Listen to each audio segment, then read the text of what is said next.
You must have been a beautiful baby. Baby, baby, baby, baby, baby. Hey, everybody. Looks like I'm live. Good Sunday morning to everybody. Dad alive in the den. Not a lot of sleep last night, so the coffee is in full effect. I now realize I actually just drank half of it sitting here prepping. But I hope everybody's doing well. There's Lady Wendolyn telling me I am, in fact, alive. Oh, I feel half alive. Speaking of doing well, a little shout out to Finn's the Spook, friend of the channel. Did a little hospital time. I think he got out yesterday. Turned out not to be super severe, which is awesome. And he got a plush skunk ape out of the deal, so, you know, probably made the whole experience worthwhile, but glad Finn's is doing better. Hopefully he might check in on this stream later. We'll see, but he might have some other things going on, which I would completely understand. Let's jump into stuff because I'm not sure how long I'll actually be awake and capable of jumping into stuff. Did I? Yeah, I did that. Okay. Burp. I'm going to start kind of a personal note. One of our tortoises passed away last week. Very unexpectedly. Didn't really show any signs of illness or anything like that. He wasn't going into hibernate like he normally would. We thought he was just maybe restless or something like that. Didn't expect anything. And then he passed very suddenly. So just want to give a Godspeed to CC, the tortoise, our beloved big dummy. He was a real goofy, gentle guy. And we love him. And we're going to miss him. Yeah, Yertle, his dad, is still with us, and he's hibernating now. He went in a couple days ago, finally, it looks like. But we lost CC, who I really honestly expected would potentially outlive me, as he was probably in his 30s, and they can live an awful long time. But anyways, just wanted to throw that out there for old CC. I got a couple videos on the channel from way back that he is in, if anybody wants to see him in action. It's not a lot of action, but he was nuts. He was good. All right. Okay, speaking of nuts, I'm not going to get in on this one really. I just don't really have much interest in the absolute series. This is not my thing. But I'm looking at this Joker and I'm like going, he's just Venom, right? I mean, like, I don't know. It's Venom. And I'm coming from an older guy. Turning the Joker into Venom, to me, is just a profound downgrade. Now, I don't know. It may be different in terms of how they're handling the character. But he sure as hell looks a lot like Venom to me. And I'll be honest with you. Venom was like cool for me. He was cool for about 5 minutes. And then it was like, okay, can we move on? I got tired of Venom pretty damn quick in the Spider-Man comics. And I think it kind of shows like generational stuff, how amazingly popular Venom is with the younger folks who were reading the books at that time as they grew up. And now Venom has movies and everything else. And I'm just like, I don't know. I'm sure they've done other stuff with him in the comics, but he always felt like a one-note character to me. But anyhow, I thought this was funny. They're kind of, look at the redesign of Joker for this. And I'm like going, it's just Venom. They just made Joker into Venom. Anyhow. So I talked last week about Super Sentai ending. It was like a 50-year run on television, with their latest series. When that ended, it was Super Sentai was over.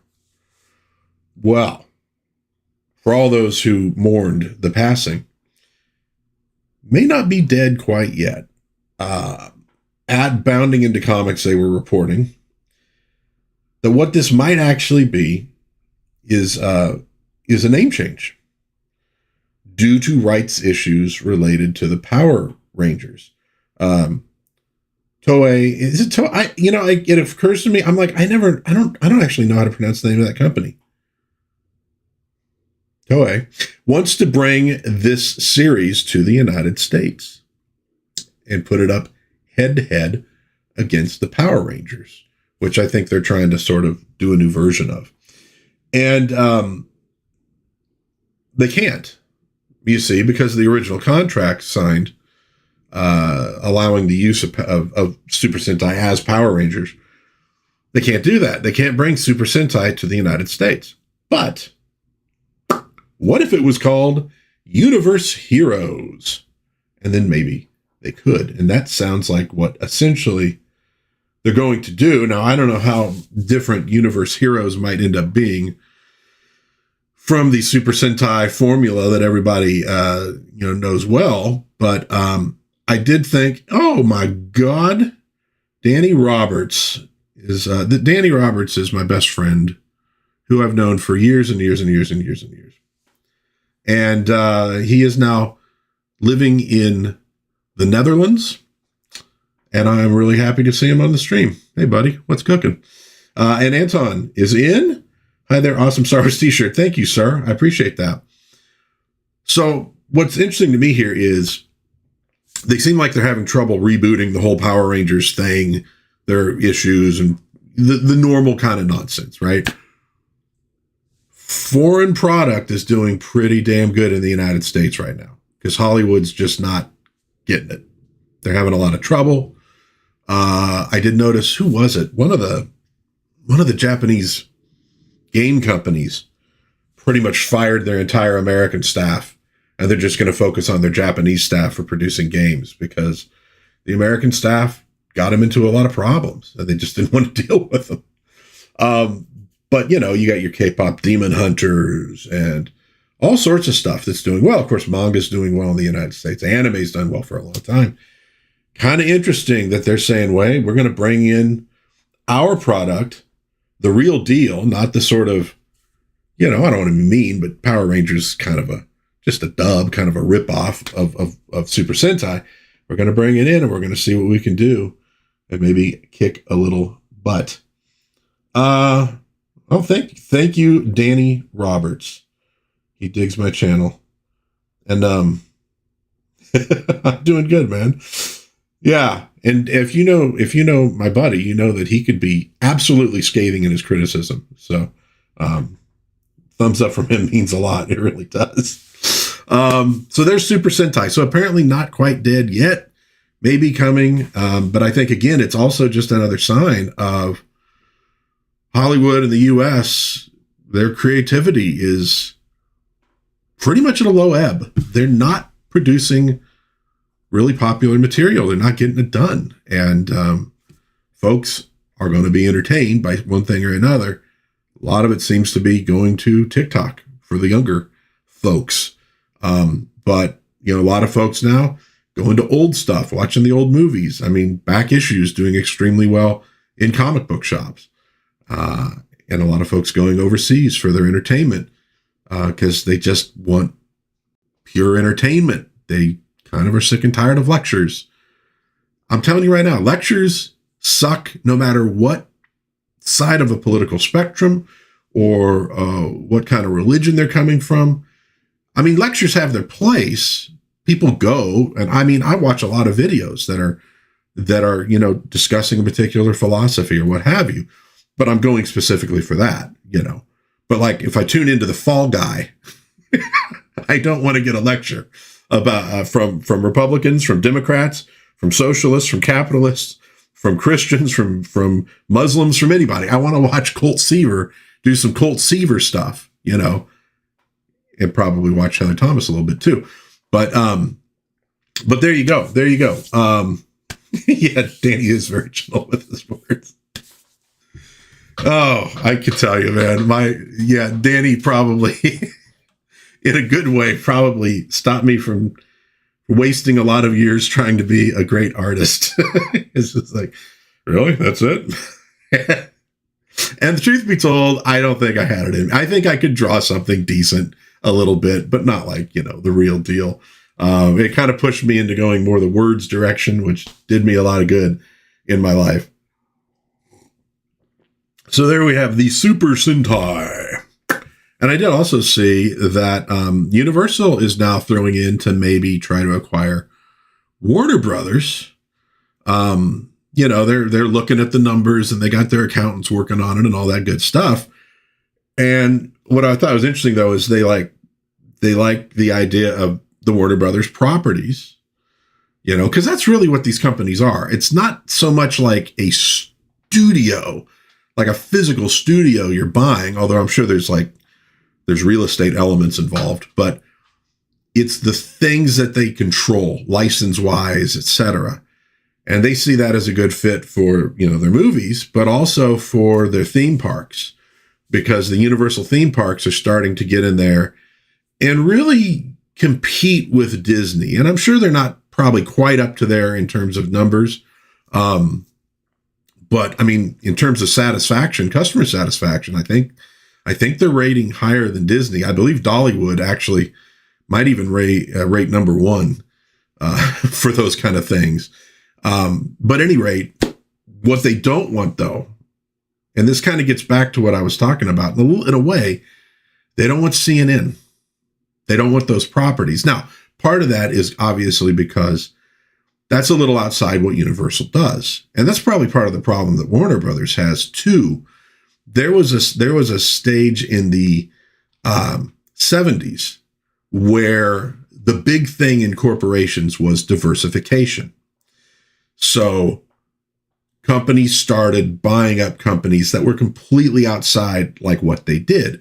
So Gulf Western was an oil company and it bought Paramount. And the idea was that if there's a problem in the oil industry, the company overall will not be hurt as bad because all your eggs aren't in one basket. So maybe the movies will be doing well, and maybe these other things we own are going to be doing well still. So there was a big run for this stuff. And you even see it referenced in pop culture of the time a little bit. But what they found was that the top executives at Gulf Western didn't know what the hell to do with Paramount. They didn't know how to control it. They didn't know how to they didn't understand it. And it kind of turned out to be a bad idea. So there was then a lot of divestiture of those kind of things later on, as they're like, no, we kind of need to get back into our space and specialize, because that's where the most value kind of comes from, is specialization. So should Warner Brothers own CNN? That's kind of a different animal. They don't necessarily know what to do with it and how to control it. And if they get too involved, they may screw it up just because they want them to do things that don't work well for a news kind of network, and if they don't control it, then you might have people in there, just making bad decisions that the folks on top can't look at and say, oh, no, that's a bad decision. Don't do that. We'll just let them do, they know best. They know best. And a lot of times they don't. Some management shit. I mean, Iger at Disney needs some management. James Gunn needs some management. They don't always know best, even in their own field. So they don't want CNN. They want to get rid of that. But so Universal might do it, and that might actually turn out to be the best thing that could happen. Comcast is looking at, everybody's kind of looking at Warner Brothers, but I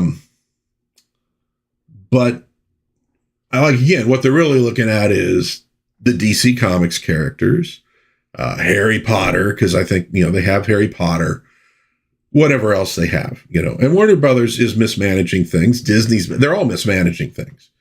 I think the bigger story is that definitely on a corporate level, it's probably some of the worst management that has ever existed in the history of corporate America. And there's a lot of episodes of really bad corporate decisions, but right now it doesn't seem these people can do anything particularly well. And so, especially in the entertainment sphere, I mean, they're all blowing it. with properties that should just be freaking easy to do. I brought this up a couple times now. That I've been watching the old Riptide TV show, which I didn't really watch a lot as a kid. I knew a little bit about it.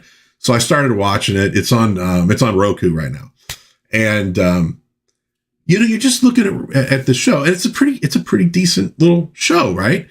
It's clearly aimed towards guys, and you got charismatic leads, you got the nerdy guy with his robot, which is kind of fun. You got a helicopter, you got boats, you got a lot of attractive women, often in bikinis, right? It's called entertainment. That's entertaining to a good segment of the population. And they couldn't do that now to save their lives. And it's like, you guys can't do the most basic stuff, to attract people to what you're doing. They're always aiming for like a different audience. It's like, well, we got this guy property. What should we do? Well, we should definitely not do something the guys will enjoy with it. That'd be the worst thing. Now, let's be honest. They never go, oh, we got this soap opera property that women love. What should we do? We should make it for guys. They never go that direction. It's always the other direction, but it's dumb.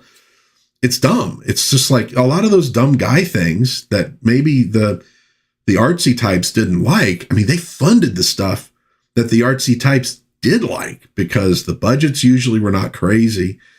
They bring in a big audience, Stallone and Schwarzenegger and Bruce Willis and all those guys. I mean, they helped make a lot of artsier, more important dramatic type films possible. And like, you've cut the legs out from under that. And now it's just like this race to, well, maybe we'll release one movie this year. And well, that ought to work great.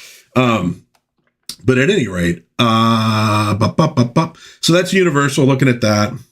This came up last night. I saw this and I thought it was really interesting.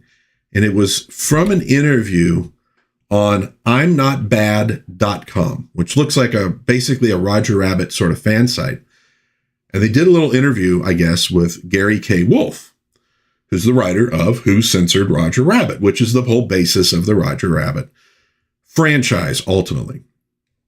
And he has gotten back the rights to his books and his characters from Disney. So apparently, there's something in the code that says after 35 years, an author can try to get control back from the company that he's, kind of sold or licensed the characters to. And so he had heard about this and he thought, well, I mean, there's no way Disney's going to go for this, obviously. But he went ahead and gave it a shot and they did. He said, actually, they were very nice. It was a very civil affair of getting control of the characters back. Now, I'm sure the reason Disney was not like freaking out about this was they still own the copyright to the film Who Framed Roger Rabbit and to the shorts that they did and all the other merchandise and to the particular design of the characters that they did. So they're not losing that. They're not like going to suddenly have to pull all the Roger Rabbit stuff out of their parks or anything like that. And if you've never read Who Censored Roger Rabbit, it is vastly different from Who Framed Roger Rabbit.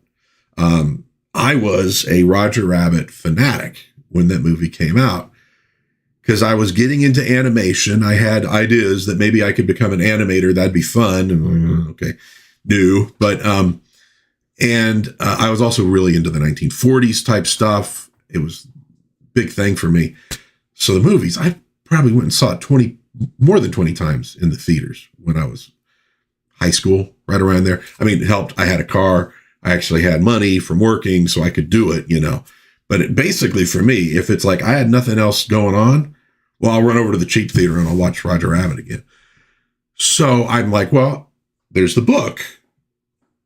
Grab the book, read the book. That might be kind of fun and very different. I mean, for one thing, in the book, the characters are not really based on animation. They're based on comic strips. And Roger Rabbit is sort of a second-rate comic strip character. So you notice him talking with a word bubble. That's actually how they talk. When they talk, a word bubble appears above their heads, because the way comic strips are made in this world is it's a photograph. So the comic strip characters, like stand there and say something. So the word bubbles appear and somebody photographs it. And that's how they make a comic strip. Kind of weird. Why are they all line drawings? I don't know. But, and so they kind of, rather than referencing animation, they reference like Dick Tracy and Blondie and Dagwood and stuff like that in the book. And now here's the thing. Okay. I'm going to put the spoiler sign up, so I won't ruin it in case you want to read the book. Roger Rabbit's a murderer.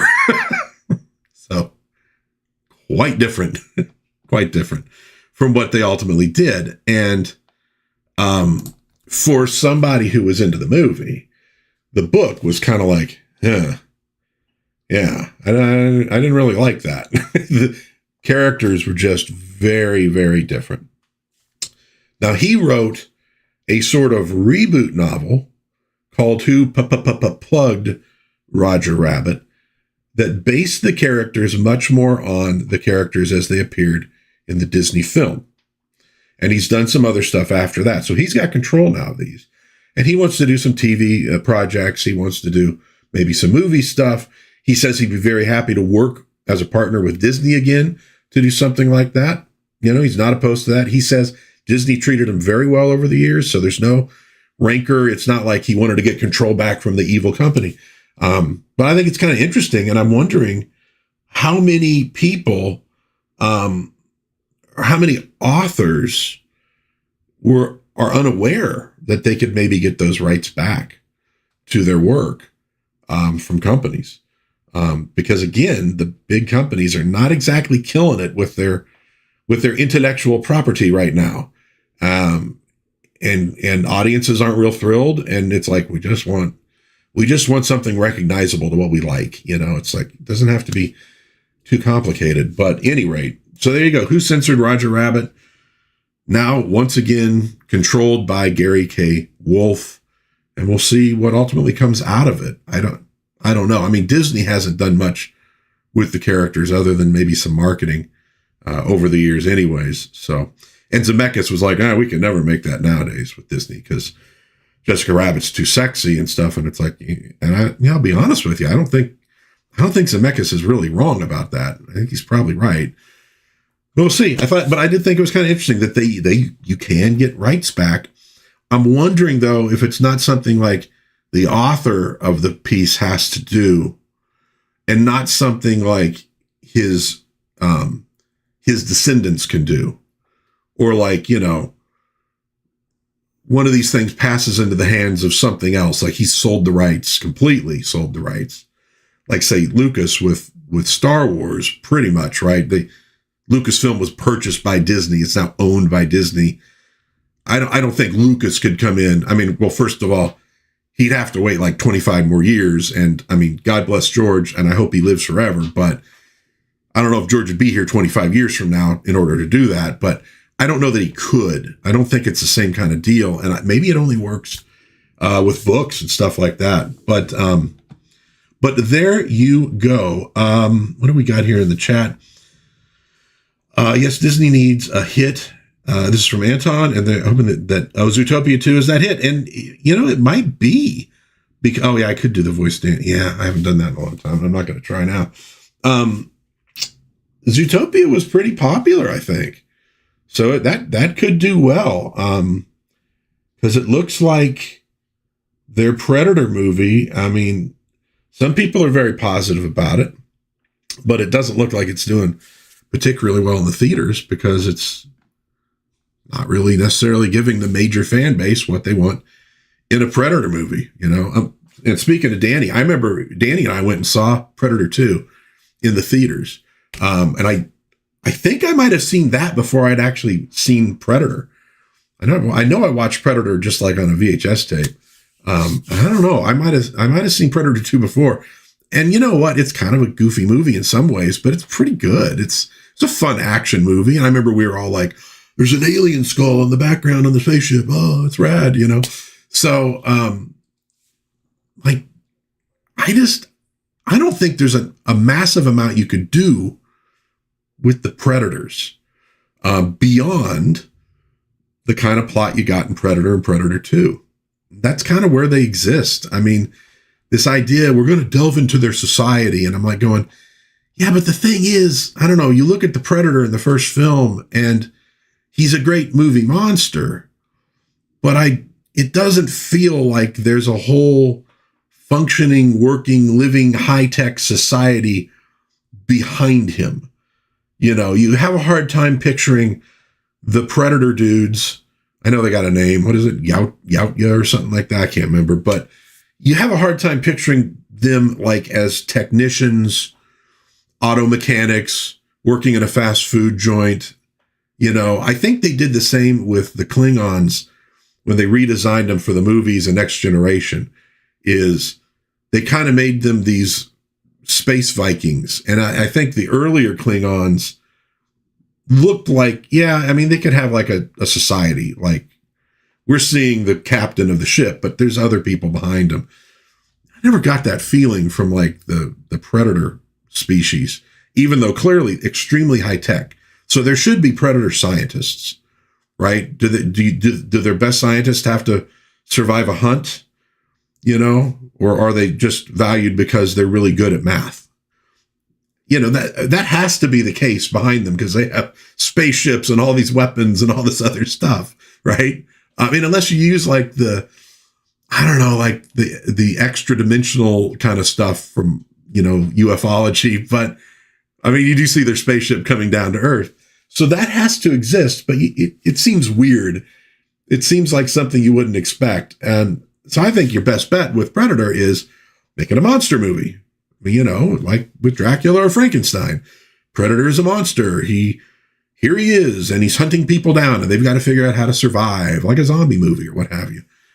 So now that's like, well, we're going to show a bullied Predator and his best friend a robot. I'm like going, yeah, I mean, I guess, but I don't think that's really what charges the franchise and gets people who love Predator excited about it, per se. I mean, there's some subset that clearly will, but I don't think the larger subset. And again, they keep on going for like, let's aim everything at like through that 90%. And it's like, I get it. You guys don't like this stuff, but it's just business. Just make something people dig to make money. And then you could do your personal projects, you know, on the side. That's how Hollywood's always worked. In fact, that's just how Hollywood works. That's how the movie business works. You're trying to do something different with it, and I don't think it's going to work, frankly. Exactly. Predators working fast food I think it would be fun.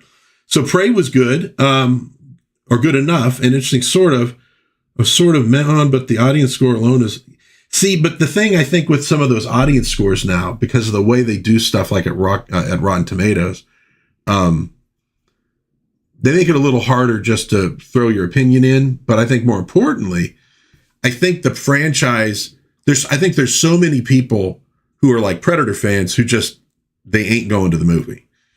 And so the people who are going are folks who are interested in this concept. And so they're going to probably give a better score. I mean, unless the movie failed on that concept. Like if it promised them one thing and didn't deliver it, they'd probably give it a bad review. But they're not necessarily negative on the idea of the movie.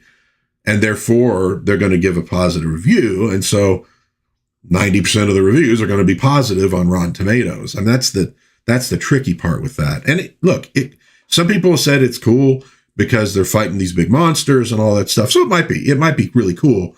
It doesn't seem like it's super, grabbing people though, in the wider audience at the moment.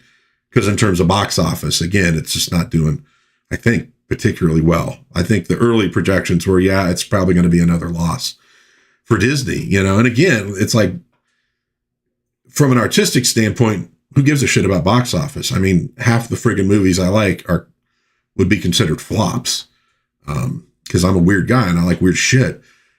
But from a business standpoint, you just can't be doing that. You cannot be losing hundreds and hundreds and hundreds of millions of dollars on movies every year, especially when you're already hundreds and hundreds and hundreds of $1,000,000 in debt, which is why Warner Brothers is being sold at the moment.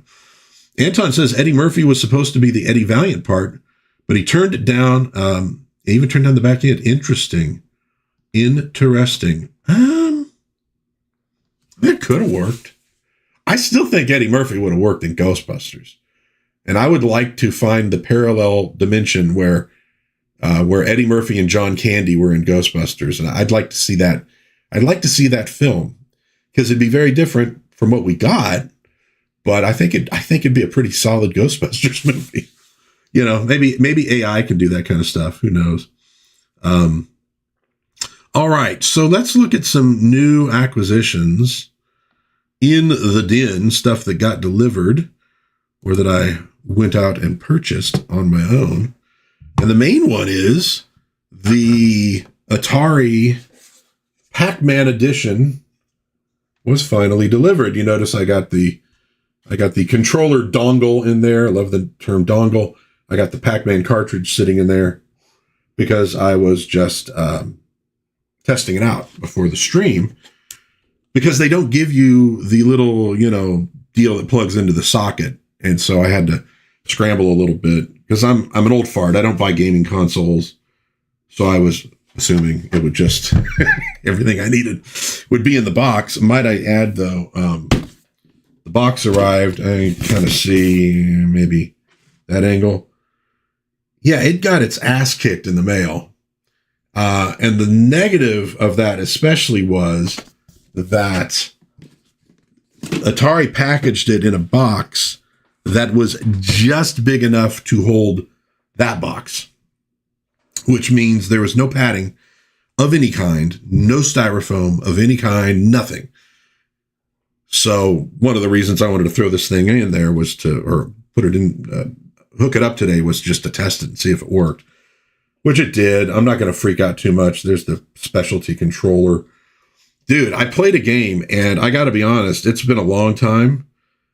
Holding on to this thing, it was a real pain in the ass. It was hard. It was hard to actually get the controller to do what I wanted it to do. It has been so long since I played an Atari game. And when I did, I was a lot smaller of a human being. So, but at any rate, it does work. So it comes with like the arcade Pac-Man, and if I can get, you can kind of see, you can kind of see right there. You have these pins that you could flip to, I believe, bring up the old Atari version of Pac-Man and what that looked like. And oh my God, me and some friends played that like crazy. There's a little sleeve the cartridge comes with. The little book, which actually does, like, it has a whole history of Pac-Man, the game and the phenomenon. And then, of course, you get this. And there's different variations sort of on the game. It worked fairly well, but the controllers were difficult. The one thing I was not thrilled with, though, is this is all you get. You get a quick start guide that does not tell you a hell of a lot of what you're doing. So it took me a minute to like, okay, wait a minute. So I want to plug that in, here, and okay, yeah. So that took a little bit of time, and it's like, dude, you could put in a little more info in than that, given what I didn't spend like $1 million on this thing, but it wasn't cheap. And I did buy their Dig Dug, still in the wrap or in the shrink. I haven't popped it open yet because I really only just tested it with the Pac-Man game, but I'll do that later. See how Dig Dug works. The thing I liked about this is that from what I read, it is supposed to be compatible with old Atari cartridges. So if I come across any of those, I thought it'd be cool. I could potentially buy one and plug it into this thing and just use it to play old Atari games. Yeah. So, and I'm, back there, I got one of those like little mini retro looking Atari things. It's loaded with games. So, I already had some of that, but I thought it was kind of cool, kind of fun. When you plug it in and turn it on, the front lights up. So, it's kind of fun. They got a version of Intellivision, basically like this. It's kind of cool. I almost got an Intellivision when I was a kid, but my dad opted for VIC-20 because I could program with it, which I did. I actually did learn to program in BASIC a little bit. But yeah, it's fun. Oh, and Danny was saying, yeah, so apparently it does play all the old Atari cartridges. And you could buy, obviously, new ones now from Atari. The system was $170, comes with the one controller. Now, there's also, by the way, there's also a version of this that just looks like the old wood grain Atari. So this was a little special Pac-Man version. You can get a normal one too, which is, pretty cool. But I thought, this is fun. Why not? It's bright and silly looking. I'll get it. And so you can buy games and you could buy additional controllers. I want to say the controllers were like, they're like $35, $40. And I'm like going, at most we'll plug this thing in once in a while, maybe play a game. I don't need a bunch of additional controllers. Now, the controllers for this came in the colors of the ghosts. So you could buy the whole set and have a pink controller and orange and whatnot. And then, of course, you can buy the just normal old, black looking controllers from the original system too. So it's like $170, which was, kind of a silly purchase, but what the hell? I treat myself a little bit. But the game looked great. Sounds like, it's old school Pac-Man. So I'm pretty happy with it in that regard. So that was Atari Pac-Man Edition. But again, the only thing I'm kind of PO'd about is better instructions would be nice and really should have been packed better. I'm not thrilled with Atari. Called them out on Twitter and got no response whatsoever from either them or the post office. Not that I expected one, but it would have been nice to say, oh, sorry. Yeah. Anyhow, yes, it is. I will say that. You're right. It is an HDMI connection. So I did at one point think I might replace the one that I have back there with this and just keep this back in my office. No way I can hook this up to my old TV and old VCR setup that I have. It isn't HDMI. So I'm probably going to just get rid of this little Atari. I actually found the box, so we could, donate it to Goodwill or something like that.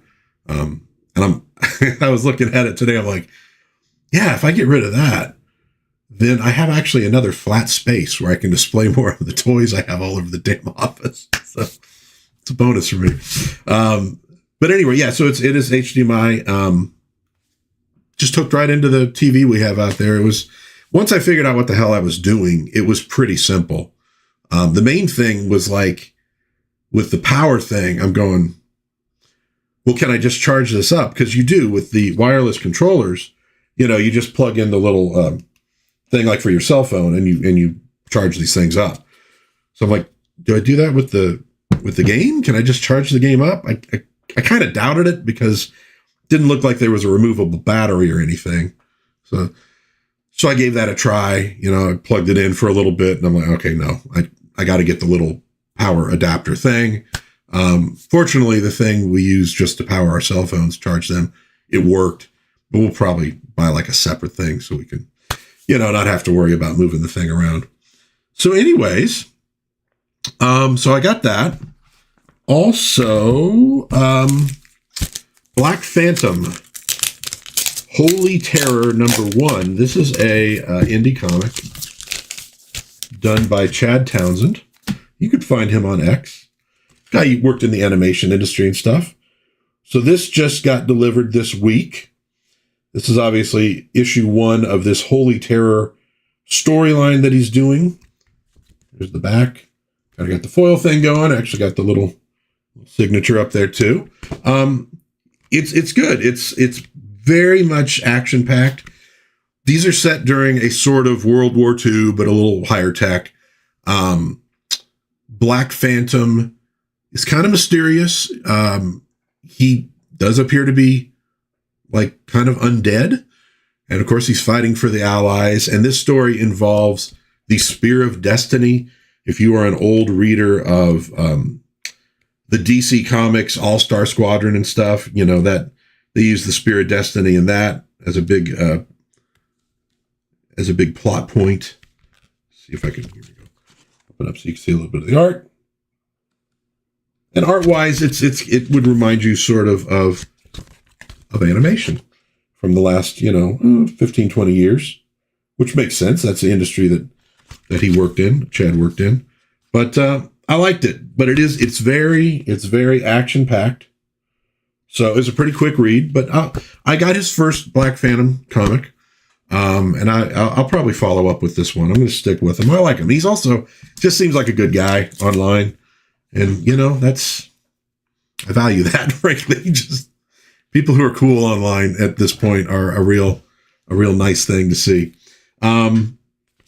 Also, the facsimile edition of Sabrina, the Teenage Witch #1 came out. I've been grabbing the Archie facsimiles. Solid art, as you would expect from DeCarlo, and I think it's DeCarlo who was doing this. It doesn't credit him, because a lot of these didn't back in the day. But kind of fun. It's just, again, there's a nostalgia aspect in these. And I do like that you get the old ads reproduced like they're doing in the modern Marvel and DC facsimiles. Who's this guy? This is Open House for Monsters. That's Igor, and I think it was Freddy the Bat. Yeah, Freddy the Bat.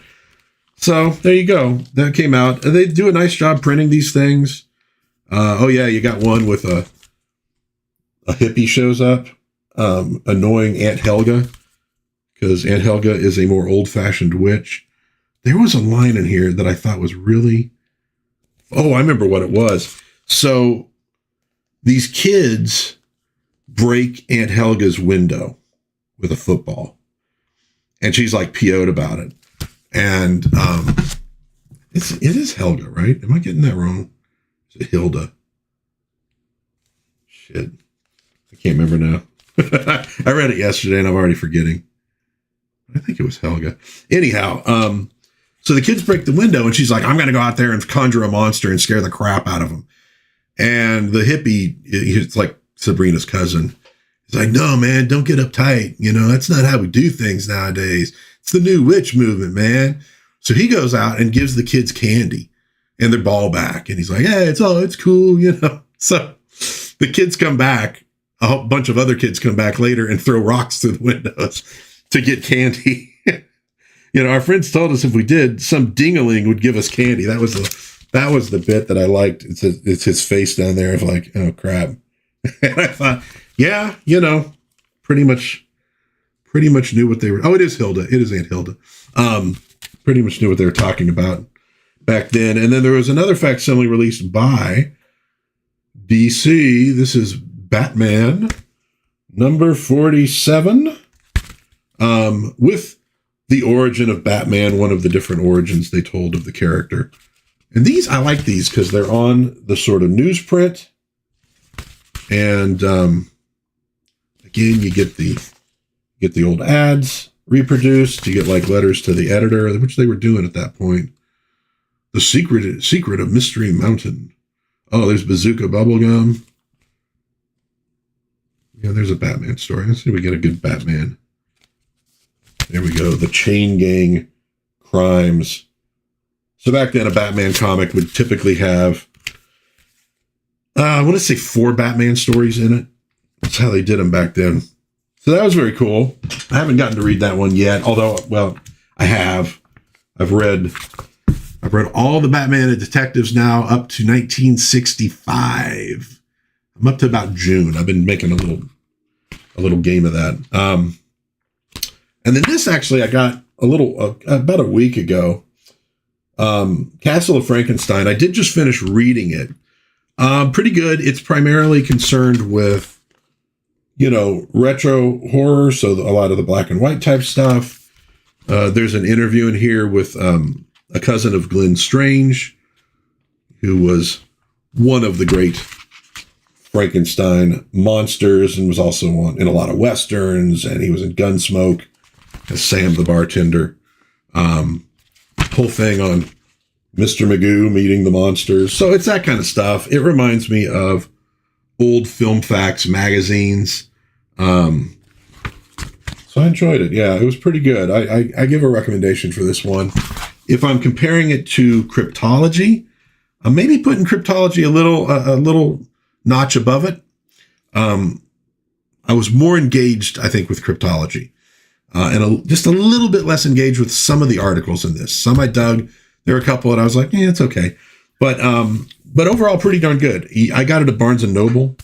Yeah, they still exist, which we'll actually talk about them in a minute. But so anyhow, there we go. So let's look at some new campaigns that are floating around right now.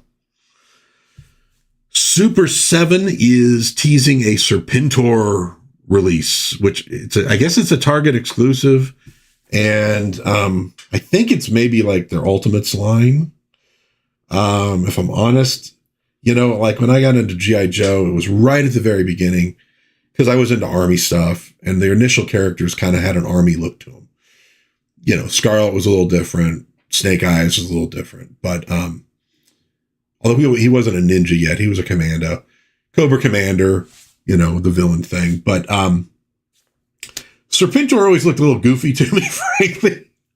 But, I did kind of like how it put Cobra Commander in the cartoons that's sort of in the same position that Starscream was in relation to Megatron, obviously same voice actor. But I did think it was kind of funny where here's Serpentor is mega arrogant and he'd fail just as badly as Cobra Commander. And Cobra Commander would give him shit for it. And then he'd be like, I'll kill you, But that was a little after my time, G.I. Joe wise. But I did see, some of the cartoons and all that. So Serpentor released from Super 7. It's just a teaser at this point. So I don't have any details on it.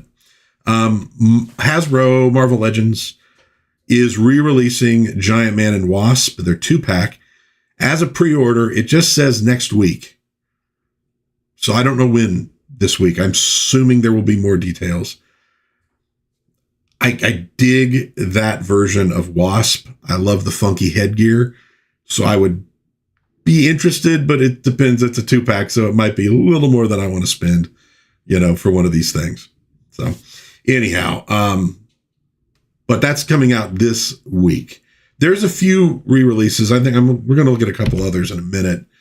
Speaking of Barnes & Noble, through December 7th, they got a 50% off on all Criterion titles.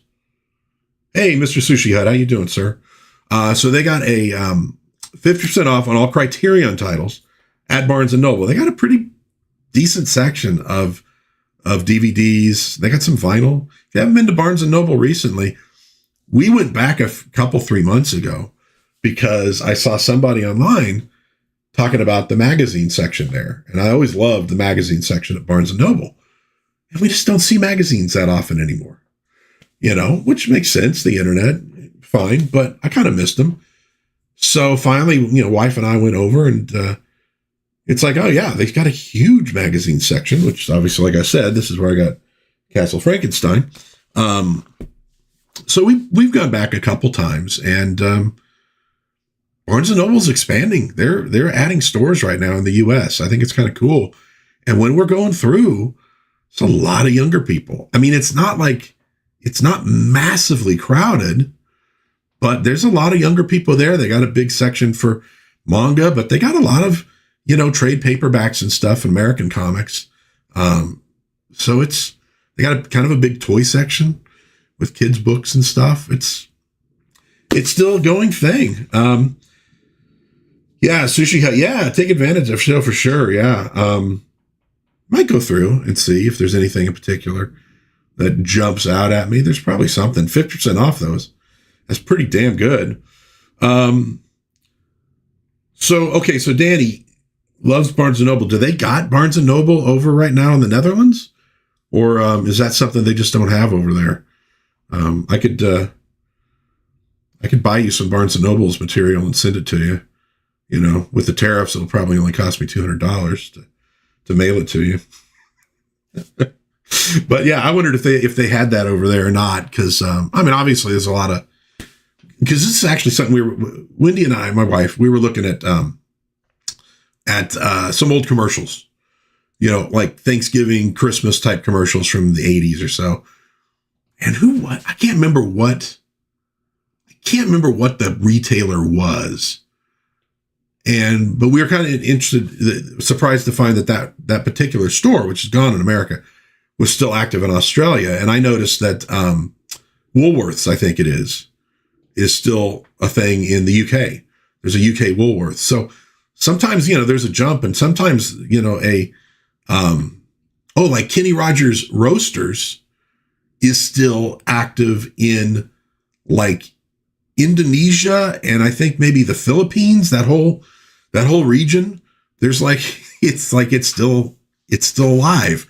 It's interesting because, it'll be set up as a separate corporate entity a lot of times, and gets a bigger audience overseas than it had in the United States, and it survives. So, no, they don't have them here, but they have lots of cute small equivalents. Oh yeah, I know they love bookstores over there. Yeah, but they're all written in their funny language, so you can't read any of that stuff. What the hell's wrong with you guys? Kmart was the other one Wendy was talking about. Yeah, kind of misses Kmart stuff. Oh yeah, I mean, small bookstores are nice too. Especially used bookstores. We have one near us now, but we used to have a few that we'd go to back in the day. So that's Criterion. For Transformers fans, the Power of the Primes, I have no idea what that is because I'm just an old fart who watched it as a cartoon in the 80s.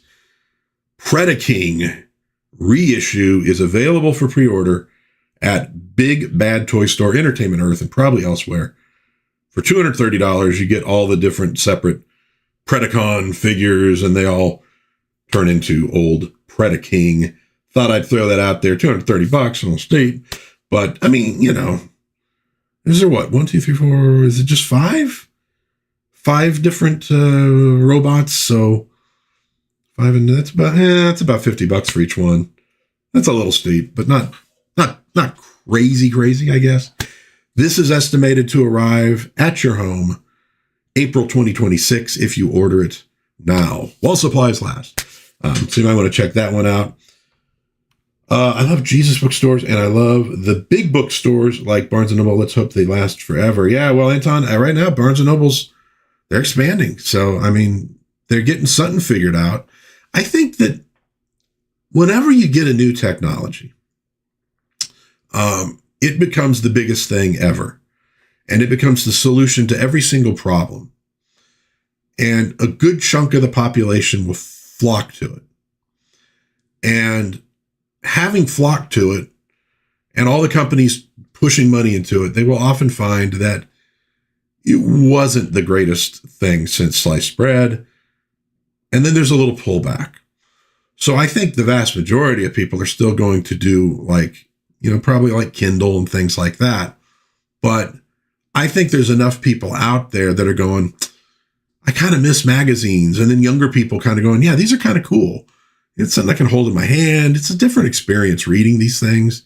I mean, obviously, if you're looking, reading on a computer screen is a pain in the ass. I'm pointing to my computer screen when I do that. A Kindle is fine, but it's only so big. And obviously, this is bigger. And since it has a lot of photographs and stuff in it, you get them at a bigger size. I've read some of the Kindle comic books, the EC archives. I bought a bunch of those because they were on sale. And the Kindle that I get stuff delivered to is now on my phone. And it works pretty well. Let's see if I can actually bring one up here. Because they have a feature where you can sort of zoom in and there we go. Vault of Horror was what I was reading. Yeah, so you can kind of see on here a little bit that it sort of zooms into a particular panel. And then you go panel by panel instead of going just page by page, which makes it more readable. It looks decent, but it's not the same as reading an actual physical comic book. So I think, and again, yeah, vinyl is being rediscovered because guess what? Vinyl sounds better. A lot of people, look, the CDs were smaller. They're compact discs after all. You could get more of them into a particular space. But what a lot of people didn't realize is that you lost a certain amount of the sound quality when you went from vinyl to CDs. Some things were improved, but some things were lost. And then when you went to streaming, you lost a lot more. And so I've always been like a vinyl dude. We got Zia Records here in town. You find all sorts of cool stuff at Zia. We'd go every once in a while. Just, you could get some cheap records and just try them out, see what they are. It's a better sound. Now, if it's like a 50-year-old record, it could be scratched, obviously. But if it's really well preserved, it's a richer sound from vinyl. And people are starting to discover that and go, oh yeah, this is cool. And since I think, your whole music collection doesn't need to be on big vinyl discs, you could grab the stuff that you really dig and still listen to stuff on streaming for the convenience. So I think they found this way to exist, in this ecosphere or whatever you want to call it, of streaming. And this is something we found with just brick and mortar retail in my commercial real estate job. It was like brick and mortar's dead. It's all going to die. Everything's going to be online. Everything's going to be e-commerce. It's not going to survive. And it was making actually a pretty good comeback until they closed everything down for COVID. But it's still starting to crawl back again. And it actually bounced back pretty good from the closures. You lost some stuff, but you lost a lot of restaurants. But overall, brick and mortar was finding ways to work with e-commerce. So you own a shop, like my local comic shop, Cosmic. I can go to their online store and buy stuff and check things out. I could go in and get stuff. They're kind of figuring out like how to leverage the opportunities that e-commerce provides. And that's even true with like the Walmarts and all those. So, things, oftentimes they find a way. And whenever you get these declarations that something's dead, it's gone, it's rarely true. I mean, everybody talks about how automobiles put all the blacksmiths out of business. Well, it's like, well, first of all, no, they didn't, because there are still horses who need to be shoed, and there are still blacksmiths out there. And a lot of blacksmiths just started working on cars because they had the tools to shape things, fix things, mend things together for old automobiles before you had like easy to get auto parts and all that kind of stuff. So they stayed alive in their way. Nothing, very, very few things go away completely. They just sometimes get a smaller audience. So I also hope that the bookstores will survive. And it seems like they took the initial hit and now they're sort of coming back a little bit, which is good to see. Anton says, I don't want to get in digital comics. I love to read. Yeah, and I agree. I love to read. I like floppies. I don't even like the graphic novels as much. I prefer the old floppies. It's easy to read. They work for me. I only got those EC ones because it was like, they were big collections. There were maybe 4 or 5 of them, maybe even more than that. And they were selling them for Kindle for like, I want to say $1 or $2 each. And it was like, oh man, you know what? I'm never going to collect those. I collect other stuff. They're older. They're more expensive usually. Never going to collect those. Yeah, why not? Let's do it. Let's just, I think I bought maybe 3 of them and I spent like $6, $7. That was kind of a no-brainer. So I went ahead and did that. Mr. Chet, good points. Physical media is alive. Well, it is. It's getting tougher though. We have Shout Factory maybe kind of moving out of physical media, but I have a feeling physical media is going to make at least a little bit of a resurgence. When the corporate types start screwing with old movies, which they've already said they want to do or they're excited about. And I think a lot of people, again, streaming is great. I watch a lot of stuff on streaming. I watch a ton of stuff on streaming. I stream movies while I'm working, kind of listening to them, and then I'll flip over and look every once in a while at what's going on the screen. It's great. It's wonderful. I still want physical media because there's some stuff you just want to own. And I think for a lot of us nerds too, there's a certain sort of, it's like a trophy thing. It's like showing who I am, right? I happen to have this sitting on my desk. There's the Gith Yankee that Super 7 did, right? I'm like, that's in a weird way part of who I am.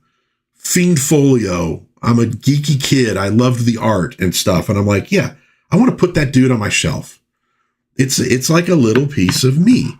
And, maybe my daughter tosses all this stuff or just sells it when I'm gone, which is fine. If it helps her buy something she really needs or wants, it's cool with me. But it's like they're little parts of our personalities, and even if you don't kind of go overboard and have a ton of stuff, sometimes you like to have a little something on your desk that just like reminds you of your childhood and the things that you loved. It's kind of a way of saying, this is part of me, to people. So I think that, physical media is kind of the same way. It's like, now you don't have to try to buy every movie you ever wanted on a disc because so much of it is available. But there's like, yeah, but I really love this. This goes into my, I'm trying to think of a proper word for it, but this is like my Hall of Fame of stuff I love. So these are the discs I'm actually going to buy that I actually want to own to kind of show off who I am. I think that'll survive. It is fun to collect some of this stuff too. And again, we have it for a while, and assuming we take care of it, we pass it on to somebody else later. So someday the little Mazinga I got back there and Radine, something I wanted when I was a kid that I never got, I buy them now as an adult. They're going to sit. I'm going to enjoy looking at them. And someday someone else is going to have them. It's going to pass on to them. And it'll be something that they can love. So you're just sort of like a caretaker of a lot of this stuff until it finds a new home. And, and maybe some of this stuff will be things my daughter wants to hold on to just to remember dad. She may grab a few of these things. And, I think it's cool. Anton, I started to buy all the movies from my youth that are this personal to me. Yeah, personal, exactly. Movies like All Dogs Do They Heaven? Oh, All Dogs Go to Heaven. Yeah, and others. Yeah, exactly. Yeah, exactly. It's just a way to kind of, I don't know, just show off who you are as a person in a silly little way. Speaking of silly, Super 7 has their vinyl Tiamat, obviously based on the D&D cartoon. It's almost 16 inches tall. It is now in stock and shipping. It has 20 points of articulation. So I'm guessing maybe the heads turn. I think the legs move. Don't know about the wings. It doesn't look like the necks move on the dragon heads. They look pretty solid to me. I could be wrong, but it is still available to purchase. $300. That's really neat, but boy, I don't have room for that, and I don't have $300 to spend on it. But if you love the old D&D cartoon and you're 100% in, and maybe you've bought some of the figures, or maybe you own some, like I've shown this dude off before. This is my, at the moment, one-legged Strongheart,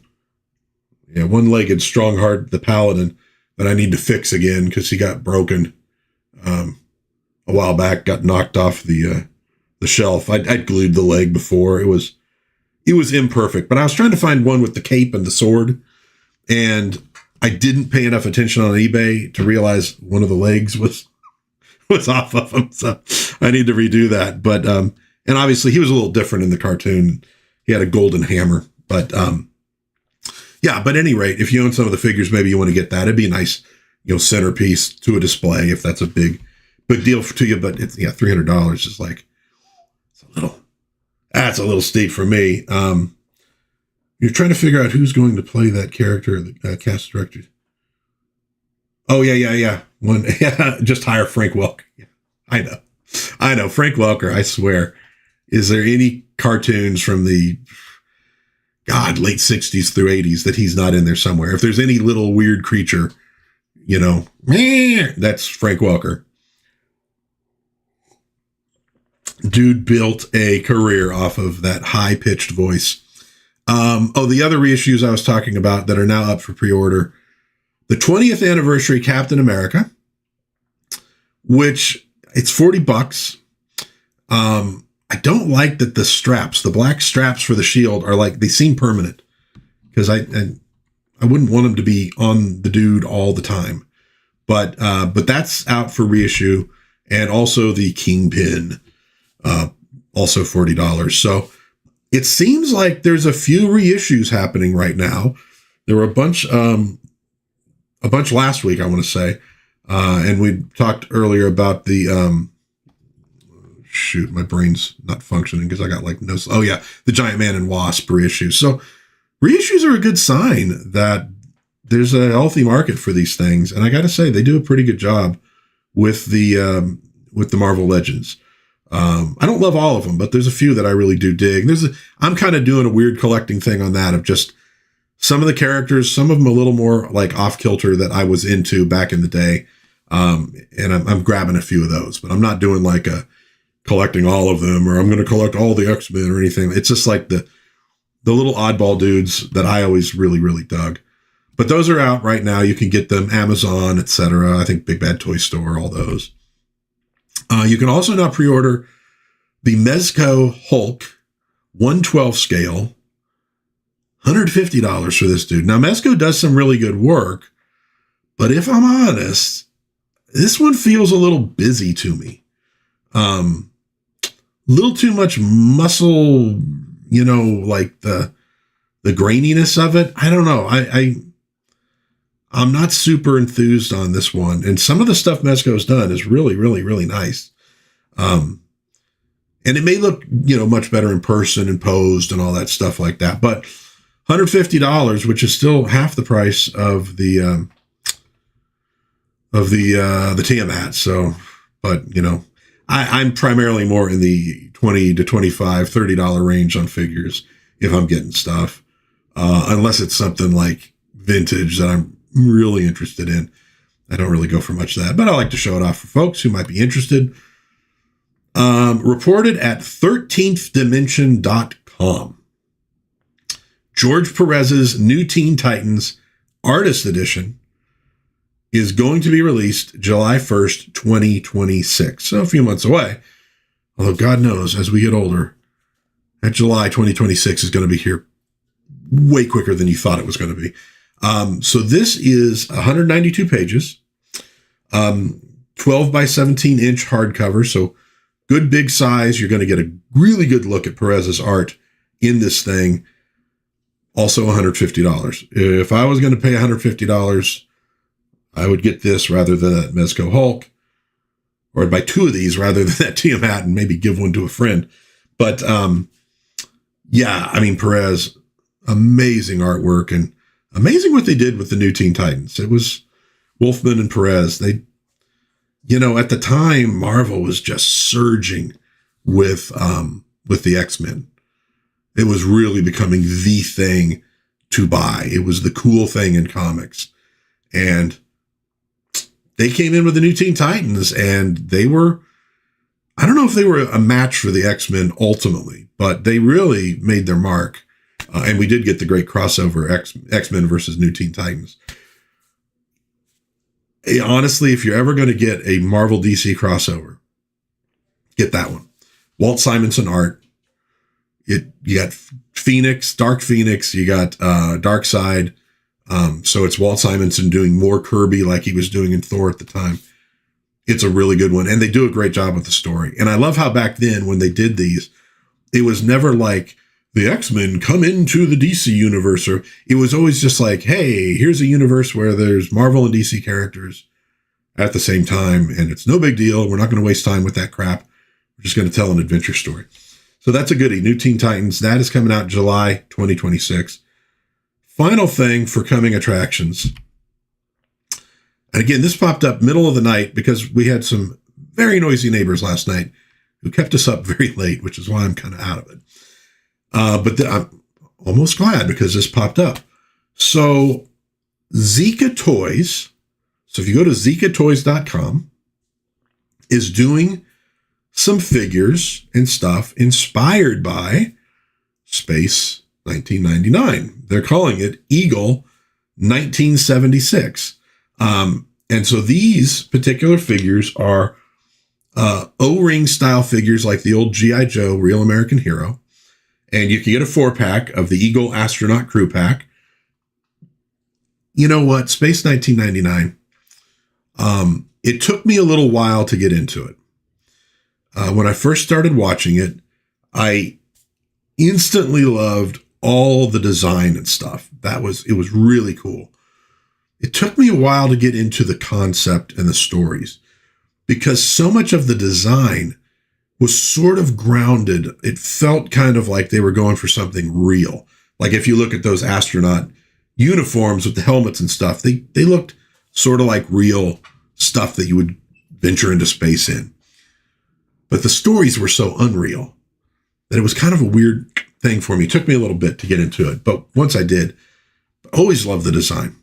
So you got the astronauts, I want to say $50 for the 4-pack, which is not, I mean, if you look at what some of that stuff like Super 7, they'd be selling each of those figures for about $20. So 50 for 4 is not insane, but yeah. Now that one, that's $30, but it is sort of a facsimile of the old Eagle, sort of, I guess you call it playset or vehicle that you could get back in the day. Goes with those O-ring figures. That's pretty cool. And getting those things vintage is tricky. It's tricky. $330 is a lot of money. And as much as I like Space 1999, probably not enough that I would spend that. When I say probably, definitely not enough that I'm going to spend that money on one of those Eagles, but very, very cool. Love that they're doing it. These are on pre-order, so I can't tell you exactly when they're releasing. Yeah, they didn't. Okay. Well, the pre-order goes till November 30th, and you get better pricing that way. So that's going to maybe be more money after November 30th, but I don't know when they're going to be actually released. I've never dealt with Zika Toys. I don't know reputation-wise, but love what they designed here. They also have a sort of satire on the old Scooby-Doo Mystery Machine. It's a van, similar painting, but it was called the Misery Machine. You might just basically go to zikatoys.com. You could take a look at what they got. But if you're into Space 1999, you might want to check this stuff out. But again, it's Eagle 1976, so clearly not licensed. So I don't know if there will be any issues in that.